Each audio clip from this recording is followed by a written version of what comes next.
Okay, so we're recording pages 4 and 5 of the rest of the 8.2 notes. So we're going to talk about the third method, for example 4 here. So we just had a discussion on dividing into subregions or using some clever geometry. But let's look back at our third method here. So look back at Riemann sums. This time, instead of summing up a bunch of vertical rectangles like we did back here, right? We're going to be summing up a bunch of horizontal rectangles. So it's going to be a little bit interesting. And our height is going to actually be delta y. So what's going to happen is that you have rectangles like this. We'll say this is our base, and this is our height. Remember, the area of a rectangle is easy. It's base times height, right? But our height, I'm now going to call delta y. Because you're doing a bunch of rectangles stacked from bottom to top. So instead of delta x being the thickness, delta y will be the thickness. And the base is now going to be the x coordinate on the right minus x coordinate on the left and right end. So you're going to be doing xr minus xl. That's how we're going to actually generate these.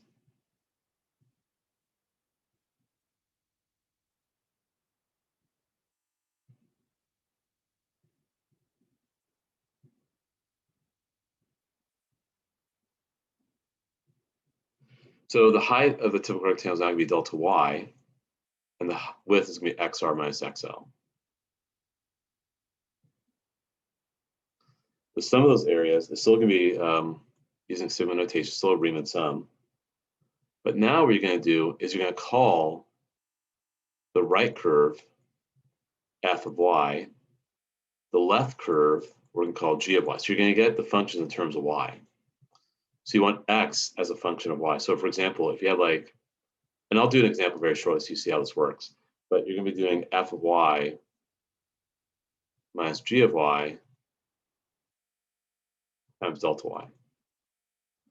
And if you take this as a limiting case as n approaches infinity, the area is going to be, and we're going to call this now c and d. C being the lower limit and d being the upper limit. So instead of going from A to B on the x-axis, you go from C to D on the y-axis. So it's a different way of kind of thinking. That'll be f of y minus g of y dy.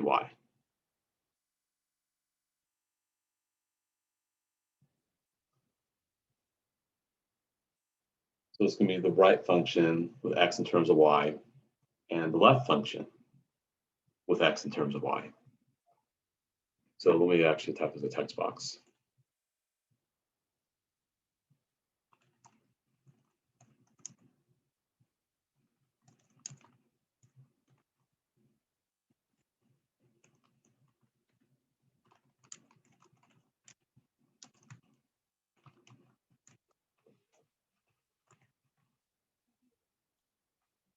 That's precisely what's happening.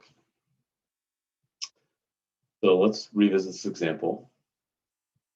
And then let's do one more. And then we're done with these notes.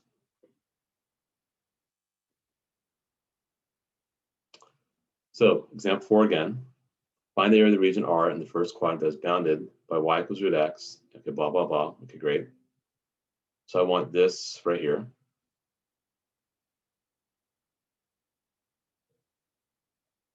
Okay. So what are we going to do? So what you do is you call this 0 and you call this 2. Now this equation is y equals x minus 2, right? Instead, we're going to say x equals y plus 2.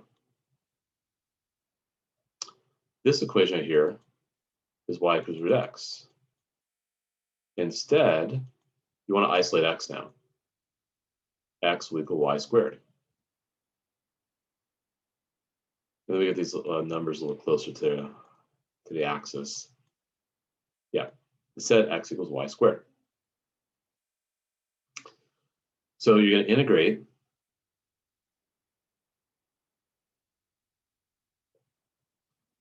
from 0 to 2. And this is, we're going to call this f of y. We're going to call this g of y. Because here you have x in terms of y for the line, and you have x in terms of y for the curve. And you're doing the right minus the left. Because this is right. Clearly this one is left. And you're making these little thin rectangles that are now stacked horizontally, not vertically. Stacked like this. Go from bottom to top. Or they're laid horizontally, but you're stacking this way instead of this way. So you're going to do y plus 2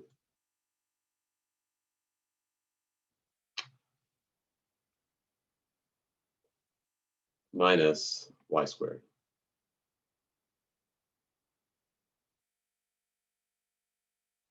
Now, I'll work that out just for the sake of working it out. So you get y squared over 2 plus 2y minus y cubed over 3. And you're plugging in 0 and 2.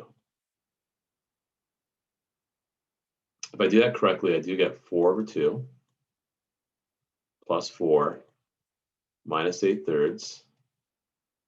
And if I plug in 0 in each of these, you get 0 in each case.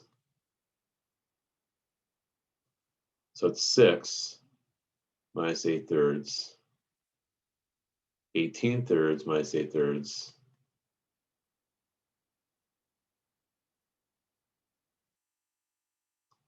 You get 10/3. So it still works. You still get the same thing. It's actually, I feel, a cleaner process than the stuff we did. You just have to have that flexibility and realize, hey, you know, I don't really have one on top of the other. I have some right minus left. So you have to now integrate with respect to y instead of x. So it gives you a little more flexibility. Let's try this one more time. And then these notes will be over. So here I've got 4x minus y equals 16. If you graph that, you could probably graph the intercepts. X-intercept here, I think, is 4. Y-intercept, I think, is negative 16. Or actually, you know what? Let's just backtrack. What am I doing? Let's just just get y. Let's get y by itself so I at least know how it looks. So y is going to equal 4x minus 16. If you get y by itself. And the x-intercept is 4. I was correct in saying that. The slope is 4.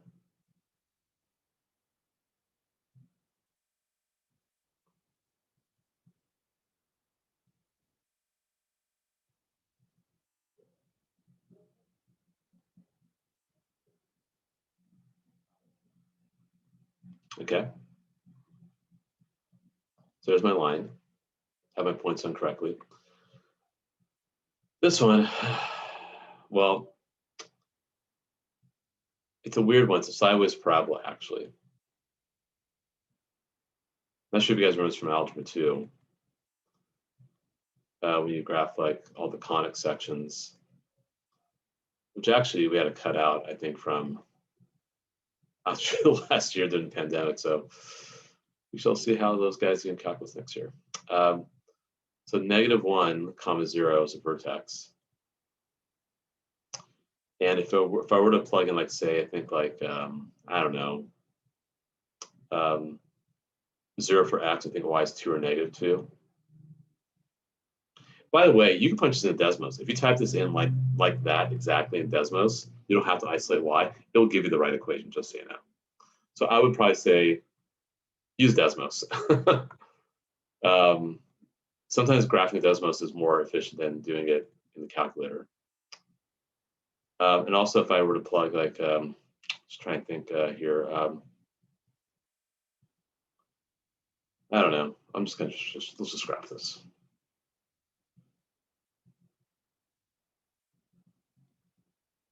Okay. and I don't know where they're going to intersect exactly. I'm kind of taking a leap of faith here. So yeah, let's actually go to Desmos. That might be a good idea because I don't want to do this algebraically in the interest of time. So Desmos.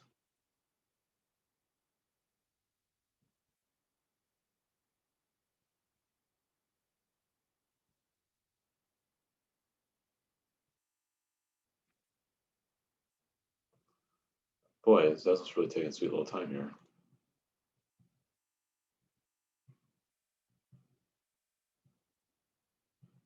It really took a while. Y equals 4x minus 16.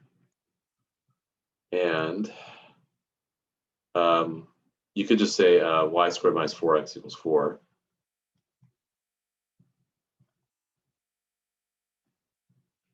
So see, it gets us that.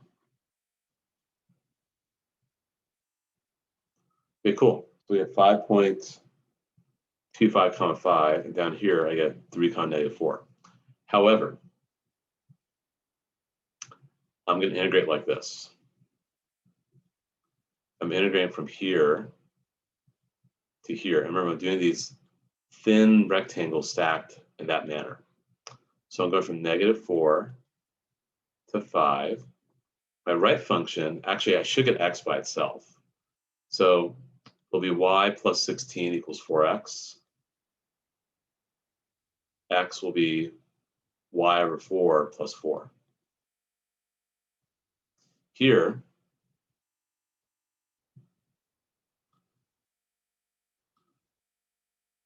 again, we're integrating from negative 4 to 5 with respect to y. Here, remember, y squared, or you see, y squared equals 4x plus 4. So you want to isolate x, so y squared minus 4 equals 4x. X is going to be y squared over 4 minus 1.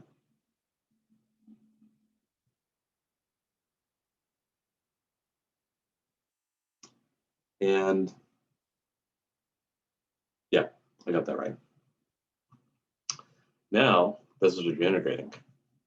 Let me actually write that because I need a little more space. Let me do some red.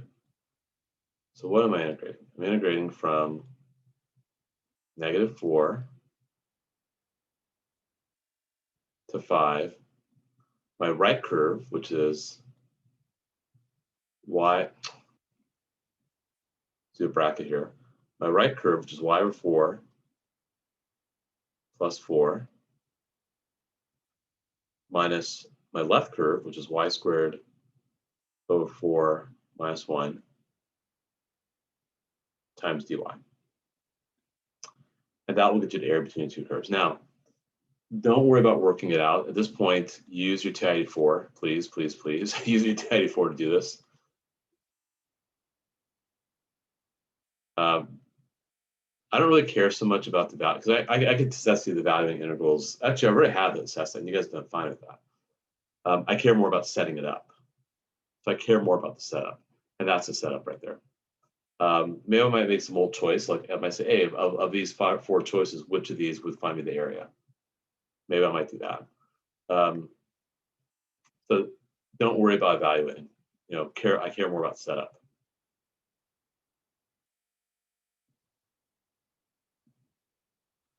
Setup is what I care about.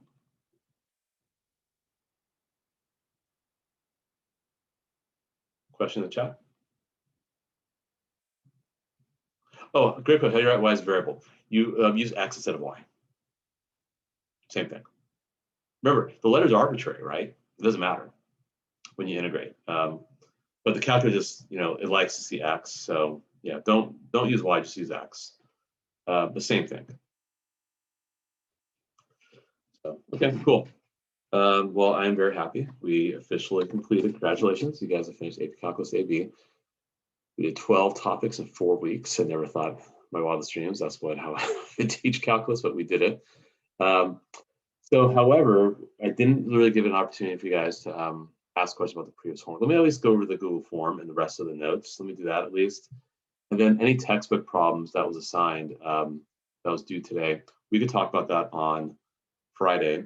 There is homework that's going to be assigned. It's just textbook problems and some worksheets. So we're not going to get a chance to do worksheets. Do the best job you can with the worksheets as well. It's already set up so you can do that. So, and the worksheets, a lot of it is you can just use the calculator if you want. Let me actually we'll talk you through the worksheets before we sign off. But the Google form, let's do that. Let me stop sharing.